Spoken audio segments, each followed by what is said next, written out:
Welcome to the world of daily life stories. Don't forget to like and subscribe so you don't miss new stories. Enjoy listening. The Unexpected Encounter. Admiral Daniel Washington stepped into the bustling airport terminal, the familiar sounds of rolling suitcases, hurried footsteps, and distant intercom announcements all merging into one indistinct hum. Despite the flurry of activity around him, Daniel's mind was preoccupied with thoughts far beyond the everyday buzz of airport travel. The series of high-stakes strategy meetings with senior military officials had left him mentally drained. National security, logistics, and the ever-present need to boost the morale of his sailors weighed heavily on his thoughts as he navigated through the crowd. While the outer world seemed like an ongoing whirlwind of deadlines and responsibility, Daniel cherished his brief moments of reprieve, his time spent flying commercially. Despite the many privileges that came with his prestigious rank, he had always preferred traveling on a commercial flight when possible. It kept him grounded, reminding him of the everyday challenges people faced, the lives that moved in parallel to his own. It was his way of staying connected with the world, maintaining a sense of normalcy in the face of the vast power he wielded. Dressed in a simple white button-down shirt and dark jeans, Daniel appeared to blend in with the crowd. His military medals and insignia, the visible symbols of his status as one of the Navy's highest-ranking officers, were carefully tucked away beneath his jacket. There was no outward indication that this man, quietly moving through the terminal, was Admiral Daniel Washington, a figure who had commanded thousands of sailors and made life-altering decisions in defense of the nation. As he approached the check-in counter, he offered a polite nod to the attendant behind the desk. She looked up briefly but quickly returned her gaze to the screen in front of her, hardly acknowledging the man before her. Daniel handed over his first-class ticket and waited quietly, observing the steady stream of passengers moving past the counter. He had always been patient in these situations, mindful of the hustle and bustle around him. But today, there was a slight tension in the air, a subtle feeling of dissonance that didn't sit well with him. As he glanced around at the other passengers checking in, he noticed that there was an underlying rhythm to their interactions with the staff. Smiling faces greeted the wealthy businessmen in their tailored suits, the middle-aged couple dressed in the finest travel attire, and the vacationers brimming with excitement. They were all treated with what seemed like an unspoken respect. Yet, when it came to Daniel, something was off. The attendant's gaze never quite met his, and her demeanor was curt, almost dismissive. When the attendant handed back his ticket, there was a brief pause before she spoke, her voice flat, almost robotic. "I'm sorry, sir, but your seat has been reassigned." Daniel blinked, confusion flooding his mind. This couldn't be right. He had confirmed his seat days ago. He had a first-class ticket, one that he had been looking forward to after weeks of exhausting meetings. It wasn't just about the luxury. It was about the moment of peace that first class provided, an opportunity to sit back, relax, and allow his mind to drift, if only for a few hours. "Reassigned?" he asked, trying to make sense of the situation. His voice was calm, a reflection of the military discipline that had been ingrained in him over the years. He wasn't quick to anger, but the perplexity of the moment made him question the intentions behind the attendant's words. "Yes, sir," she replied, her voice flat. "We're fully booked, and unfortunately, we no longer have availability in first class. Your new seat is in economy, and you can board with Group 6. She didn't even look up from her screen, her fingers tapping away at the keyboard with a mechanical precision that felt almost deliberate. Daniel stood in silence for a moment, the words settling over him. There was no anger, only a growing sense of confusion. He had flown countless times, and while overbooking was a known issue, this didn't feel like the usual inconvenience of a crowded flight. No, this felt different. There was something more at play here. His eyes drifted over the other passengers waiting in line, businessmen dressed in expensive suits, well-to-do travelers smiling politely as they were processed smoothly. They didn't seem to face any issues with their boarding. He felt the weight of a familiar feeling, the unmistakable recognition that he was being treated differently, not for who he was, but for what others perceived him to be. A sense of frustration simmered beneath his calm exterior, but he chose not to let it rise. He'd been in similar situations before, had dealt with countless encounters of prejudice, sometimes subtle, sometimes overt. Yet, there was something in the way the attendant had avoided eye contact, something in her dismissive tone, that made Daniel question whether this was an isolated mistake or if there was something more to it. "Is there a reason my seat was reassigned?" Daniel asked, his voice steady, his words calculated. The attendant paused, her fingers hovering above the keyboard as though deciding whether to respond. When she finally met his gaze, her eyes were void of emotion. "It's an overbooking issue, sir. There's nothing I can do." An overbooking issue. The old standby. Daniel had heard this excuse many times before, but it never quite sat right with him, especially not now. He glanced back at the other passengers. None of them seemed to be facing the same problem. It was almost as though his reassignment was personal, a decision made long before he arrived at the counter. "I'd like to speak with a supervisor," Daniel said, his tone firm but respectful. His training as a Navy officer had taught him to maintain composure, but he knew when to stand his ground. He wasn't going to let this slide without understanding what was happening. The attendant hesitated for a moment, her expression flickering for just a second before she gave a stiff nod. She turned on her heel, walking toward the back of the counter. Daniel stood there, his arms folded across his chest, as a few curious passengers glanced in his direction. He could feel their eyes on him, the mixture of curiosity, judgment, and discomfort familiar to him, yet still uncomfortable. It was a sensation that he had dealt with all his life, the feeling of being watched, not as an individual, but as a symbol. A black man in a place where he wasn't supposed to belong, according to some. Minutes passed before the supervisor arrived, a middle-aged man with a polished smile, his demeanor impeccable. "Good afternoon, sir," the supervisor said, walking toward him. "I understand there's been a problem?" Daniel offered a restrained smile. "Yes. It seems my first-class seat was reassigned without explanation, despite having a confirmed reservation." The supervisor glanced at the screen, where the attendant explained the situation in a few clipped words. He turned back to Daniel, a thin layer of nervousness creeping into his expression. "It appears your seat was indeed overbooked," the supervisor said, his voice oozing politeness. "I'm very sorry for the inconvenience, but we've upgraded another passenger, and unfortunately, we no longer have availability in first class." Daniel's brow furrowed. It was clear now that the reassignment wasn't about availability. The decision had been made long before he arrived, and it was a decision rooted in something far deeper than logistics. It was about perception, about how his presence, unseen, unrecognized for what it truly was, had been dismissed.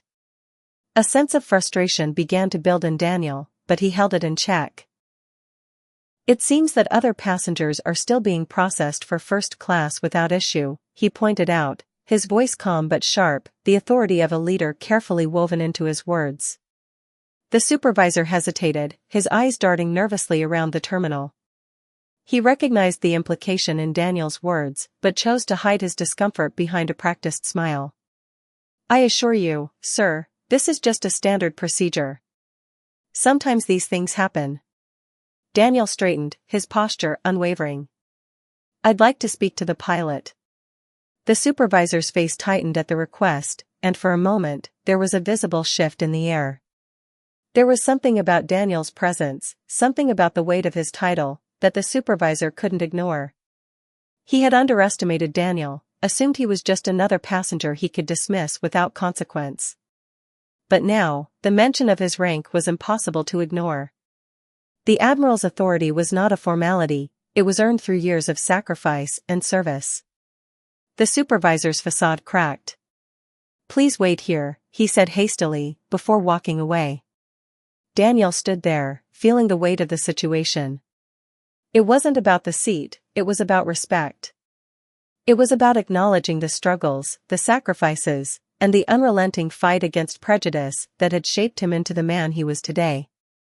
And as the supervisor disappeared into the back of the terminal, Daniel stood his ground, knowing that sometimes the fight for justice wasn't about grand gestures, it was about the small moments, the quiet acts of defiance, that made all the difference. A moment of recognition.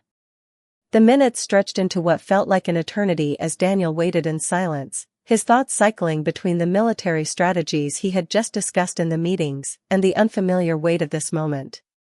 He could feel the eyes of the other passengers on him, their stares blending curiosity with judgment, as whispers fluttered through the terminal.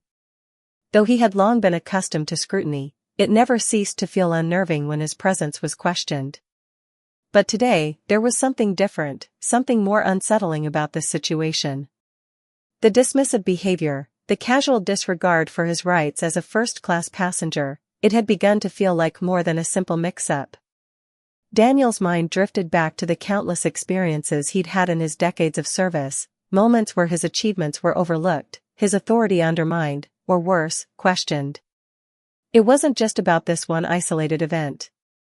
It was the accumulation of small slights, moments of exclusion, and the silent biases that had followed him throughout his career. It wasn't the seat that mattered, it was the injustice of being dismissed for reasons beyond his control. The sense of being judged, not for the accomplishments of his career or his rank, but simply for the color of his skin. He inhaled deeply, centering himself. He had learned long ago that these moments, these challenges, were part of the battle not just for personal recognition, but for respect, for equity, for justice. There had been times in his life where it had been hard to keep moving forward, to push through the weight of systemic discrimination, but moments like this, moments of silent resistance, were reminders of the strength he had gained through adversity. A few more minutes passed, the low hum of the terminal surrounding him as his patience began to wear thin. He knew the supervisor wasn't just looking into the issue, he was stalling, trying to figure out how to handle the situation without upsetting the balance of the day. What Daniel didn't expect was the quiet shift in atmosphere as the flight attendant reappeared in front of him, her face now completely apologetic. "Admiral Washington," she said with an edge of embarrassment, "the captain has requested to meet with you. If you would please follow me." Daniel nodded slowly, his eyes meeting hers. He saw the sincerity in her gaze and the recognition of the mistake.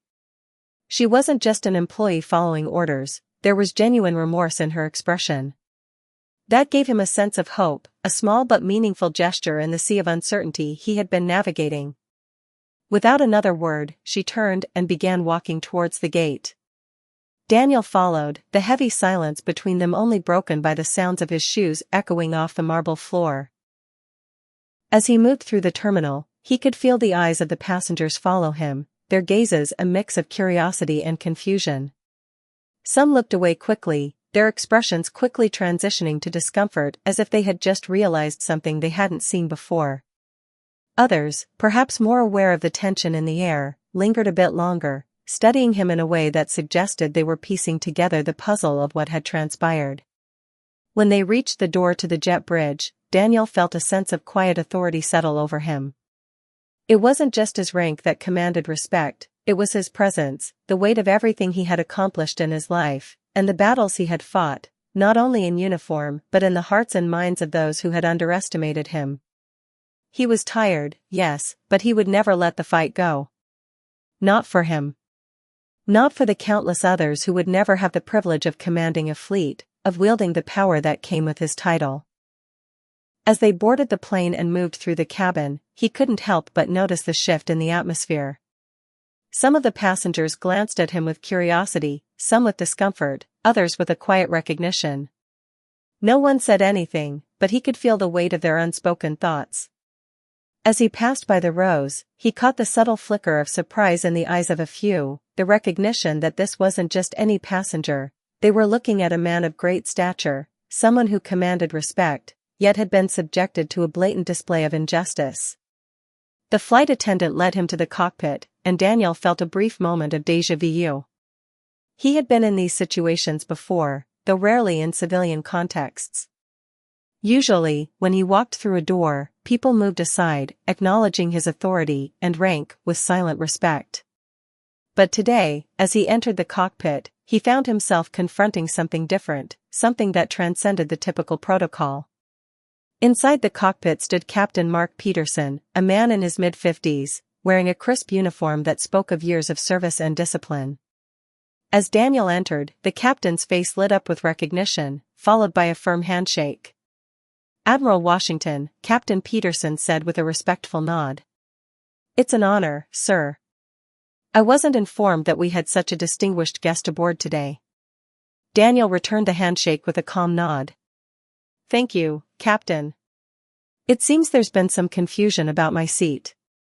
Captain Peterson's face tightened as he listened to the details of the situation, his expression growing more agitated with each passing moment. The captain was a man of principle, someone who valued respect, especially for those who had served the country at the highest level. "This shouldn't have happened," Peterson said, his voice firm and unwavering. "I'll get this sorted out immediately. This is unacceptable. You've earned every bit of respect and recognition that comes with your rank, Admiral, and we're going to make sure you're treated as such." He turned to the flight attendants who had gathered nearby, his voice authoritative as he issued the order. "Get the Admiral seated in first class immediately. This kind of oversight will not be tolerated. We treat all passengers with respect, and especially those who've served our country at the highest levels. Let's fix this." The attendants scrambled into action, immediately making arrangements to ensure Daniel's rightful place in the first-class cabin. Within minutes, he was escorted to his seat, an action that, despite its swift execution, carried with it the heavy weight of a lesson learned. As Daniel settled into the plush first-class seat, he couldn't help but feel the tension that hung in the air. The passengers around him, particularly the businessman in the tailored suit, glanced up with raised eyebrows. It was clear that the atmosphere had shifted. Some passengers averted their eyes, seemingly embarrassed by the situation, while others exchanged furtive glances. Daniel leaned back into his seat, closing his eyes briefly. It wasn't about the seat. It wasn't about the comfort or the luxury of first class. It was about respect. About the assumption that he, a black man dressed casually, didn't belong in this space, a space he had rightfully earned. A space that, in the eyes of some, was reserved for a select few. Today's incident had reminded him that, despite all he had achieved, some people would always see him through the lens of their own prejudices and assumptions. The plane ascended smoothly, climbing into the sky as the city below grew smaller.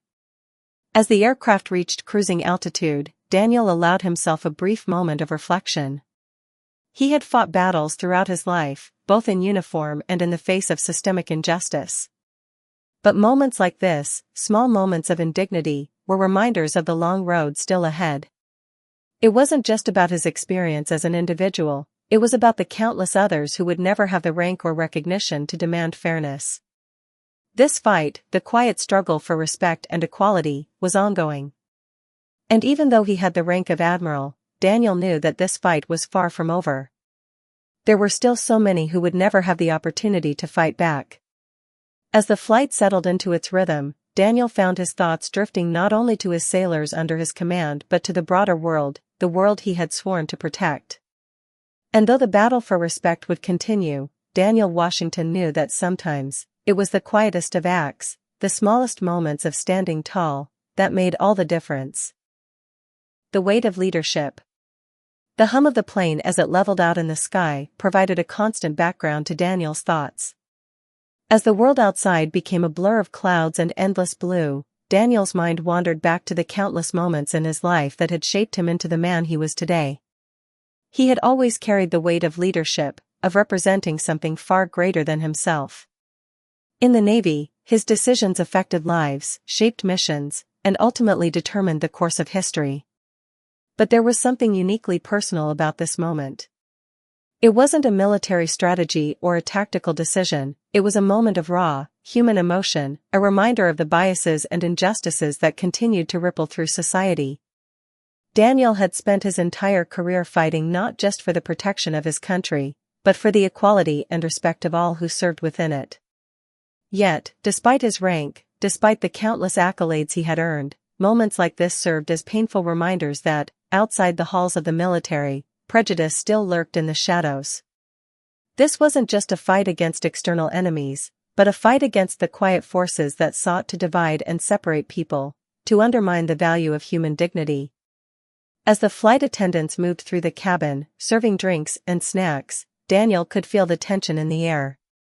People were still watching him, their expressions a mix of curiosity, embarrassment, and guilt. He could hear the soft whispers between passengers, as they pieced together the story of what had happened. Some of the business-class passengers, who had been treated with deference earlier, looked at him with unease, perhaps aware of the uncomfortable situation that had unfolded in front of them. Others, who had no doubt noticed the exchange between Daniel and the captain, simply sat in silence, their eyes darting away when they made eye contact with him. But Daniel paid them no mind. He wasn't concerned with the opinions of the passengers who could not see beyond their own biases. What mattered was that, in that moment, he had been acknowledged, not just as an admiral, but as a human being deserving of the respect he had earned through his service, through his leadership, and through his resilience. It was the kind of recognition that didn't always come easily, and yet it was the most important kind. As he sat back, his thoughts turned to the young men and women who served under him, soldiers, sailors, and airmen who came from all walks of life. In the Navy, merit was the only currency that mattered. The color of your skin, the accent in your voice, or the neighborhood you came from, it didn't matter. What mattered was your ability to perform, to lead, to follow orders, and to stand tall in the face of adversity.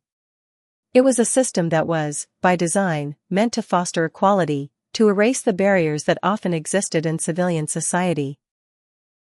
But outside of the Navy, those barriers were still all too real. They existed in the workplace, in the streets, in airports, and on planes. They existed in every corner of society. And for men like Daniel, men who had fought tooth and nail for every inch of respect they earned, the battle was far from over. The flight attendants passed by again, offering a polite but empty smile as they handed out drinks and snacks. One of them paused briefly at his seat, her face apologetic, and Daniel's heart sank. She wasn't the source of the injustice, but she had seen firsthand the damage it had caused. She was, in a way, a small piece of the larger puzzle, and he couldn't help but wonder how many times she had witnessed such moments without ever being able to intervene. "We are very sorry for the misunderstanding, Admiral," she said softly. "If there's anything else we can do, please let us know." Daniel smiled warmly, trying to offer reassurance, though his thoughts were far from calm. "Thank you," he replied. "It's all right. I understand."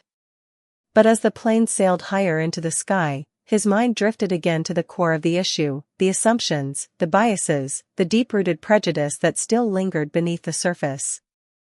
This was the fight he faced every day, not just in uniform, but in every interaction he had with the world. And it was a fight he would continue to face until the day he could retire and pass the torch to the next generation of leaders. The hours passed, and Daniel found himself lost in thought, his gaze fixed on the endless horizon.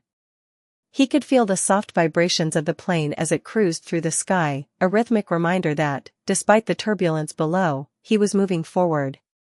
He thought about the lives he had touched throughout his career, the sailors who had looked up to him, the young recruits who had drawn inspiration from his journey, the families who trusted him to keep their loved ones safe. He thought about the sacrifices he had made, the moments of doubt he had fought through, and the quiet moments of pride that came when he saw the results of his leadership in action. Yet, despite all his accomplishments, he knew that he would never truly be free of the weight of these struggles.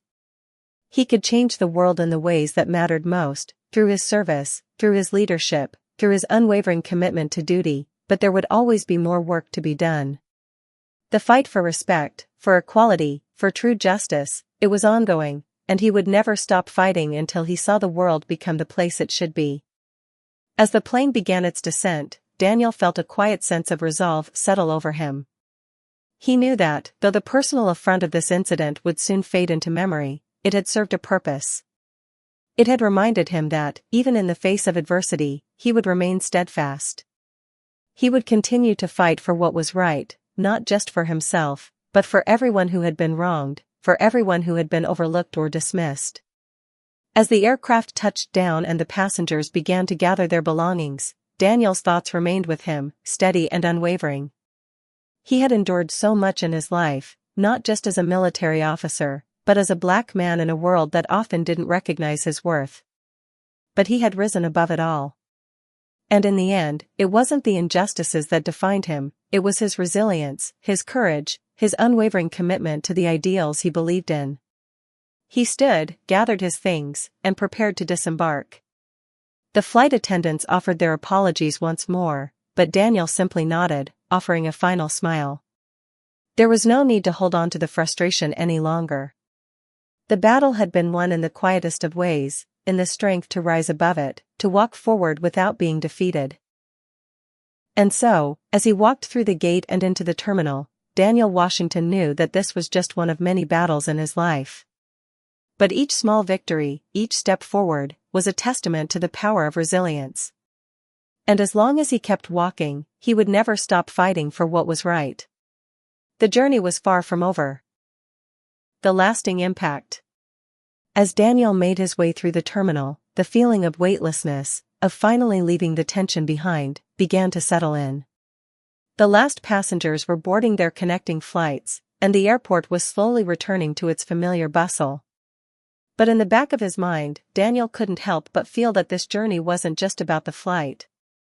It was about everything that had led him here, and everything that would follow. He thought back to the time it had taken him to earn his rank, years of hard work, discipline, and sacrifice. He had spent countless hours in training, learning to lead, to make decisions under pressure, to protect and guide the men and women who relied on him. All of that had been tested time and time again, not just on the battlefield, but in everyday moments like this one.